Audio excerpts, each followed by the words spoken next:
Hi guys, welcome back to my channel. And guess what? Still not apart. Kind of bring you up to date what's going to be going on, or what I'm going to try to do. I really haven't decided what I'm going to do. Kind of bring you what happened. About a few weeks ago, found a pretty sweet deal on another motor. And I reached out to the guy, and we agreed on a price and all that stuff. And I was getting ready to go down and pick it up. And got a text that next morning, and basically the guy said something about his mom's in the hospital. You can't come right now. I have to go to the hospital, help her out, blah, blah, blah. And don't worry about it. Once things get settled down, I will contact you. Well, that's been over 2 weeks ago. So I just had a feeling the guy just did not want to sell the motor. I mean, why didn't he come out and just say, hey, deal's off, I'm not going to do it. But, hey, it's still out there today on Facebook today. I mean, it's still out there for sale, so I'm not sure what would happen. But anyway, it was a pretty sweet deal. It was a aluminum block 6.0, and I was willing to go down that route. I was going to try to get another motor, so we have a couple motors laying around here for a backup and stuff. So that deal fell through. So now I'm trying to decide what be my next option with this guy here.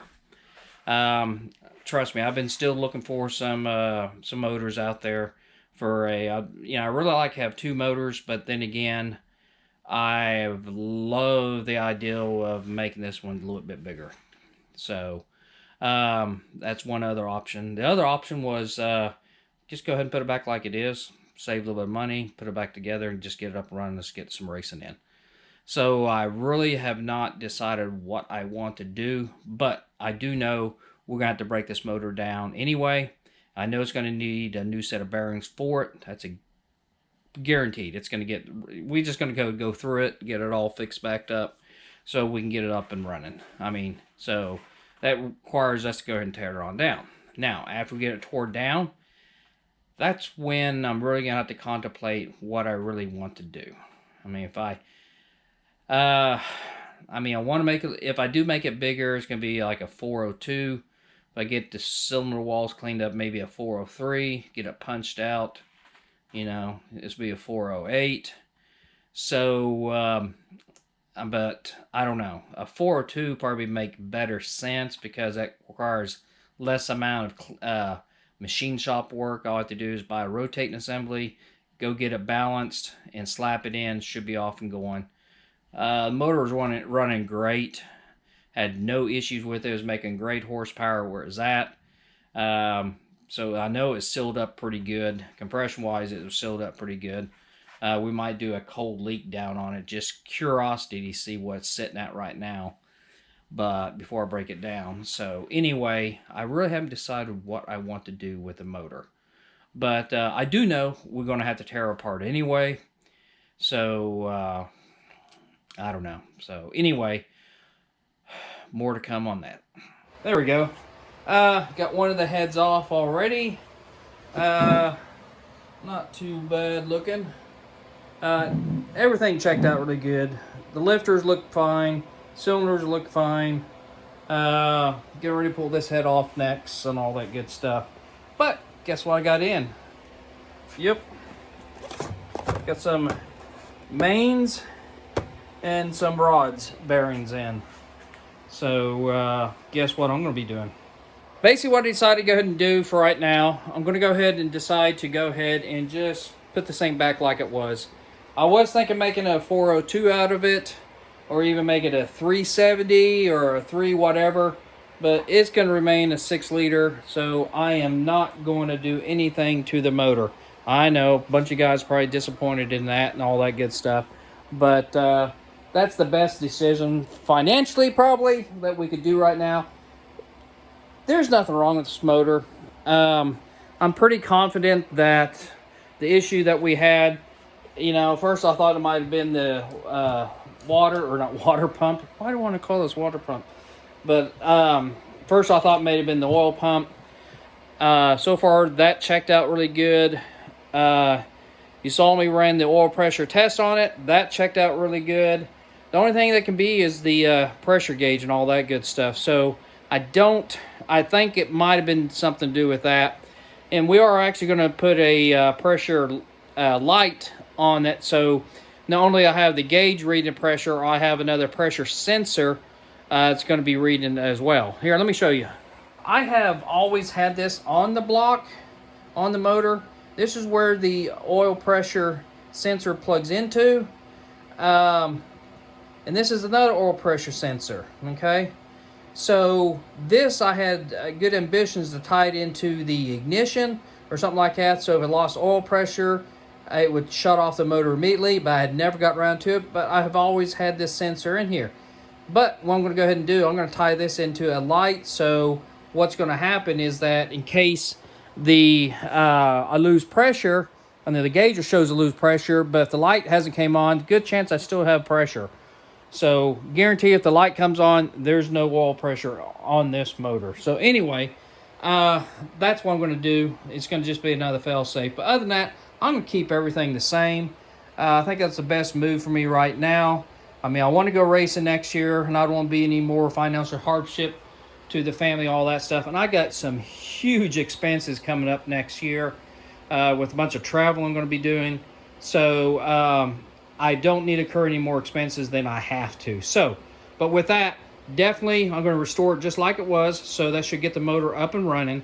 And I'm still going to do some stuff to the car, and I probably won't reveal it in this video, but maybe later on during the course of the winter time, I'll reveal what I'm going to be doing to the car. Yep. Doesn't look good, does it? Oh well, let me explain what's going on here. As you can tell, motor's here. Still have the crank and stuff in it.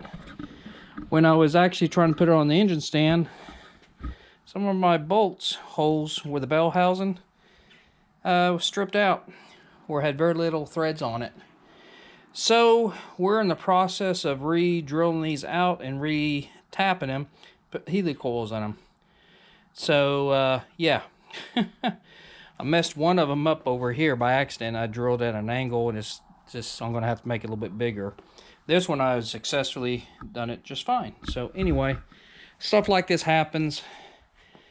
I mean, no telling how long this has been like this, but we're gonna fix it and make it right this time. So anyway, gonna get these things drilled out and gonna get this thing on the engine stand. So here we go. Okay, we just got this thing drilled. I don't know if you can see that or not. Drilled and tapped. We got one helicoil already in there. Get ready to get the second one put in. And this one here, it will actually stick out a little bit, but we're going to trim it. If I get the damn thing started. There we go. So you just kind of screw this thing down in until it just stops. There, it stopped right there. That's about the same as you. Yep.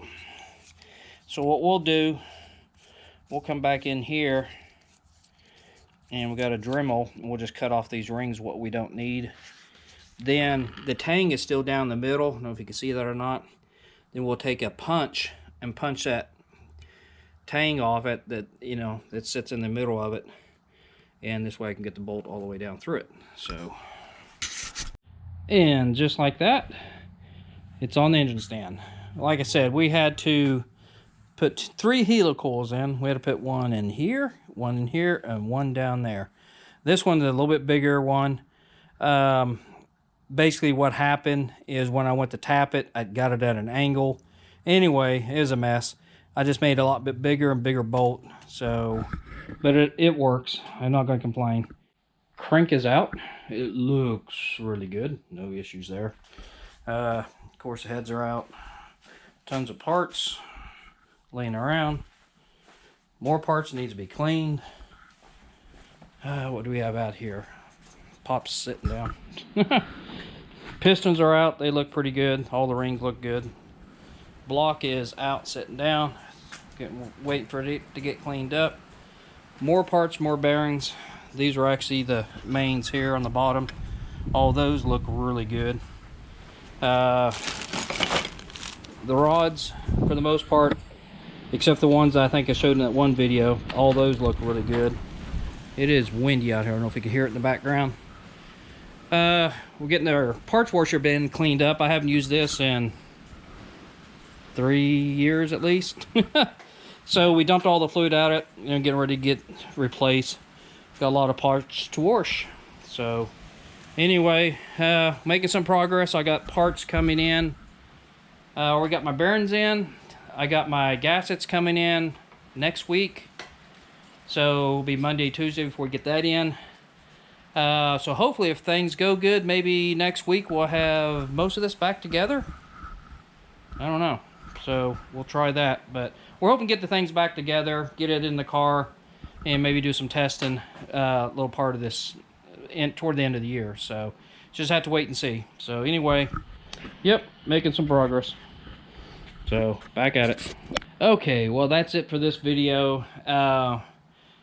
Later on this week when we get the motor back together or start to get the assembly of the motor and all that stuff, I'll probably shoot some video of that, how we're putting things together, how things are checking out and stuff like that.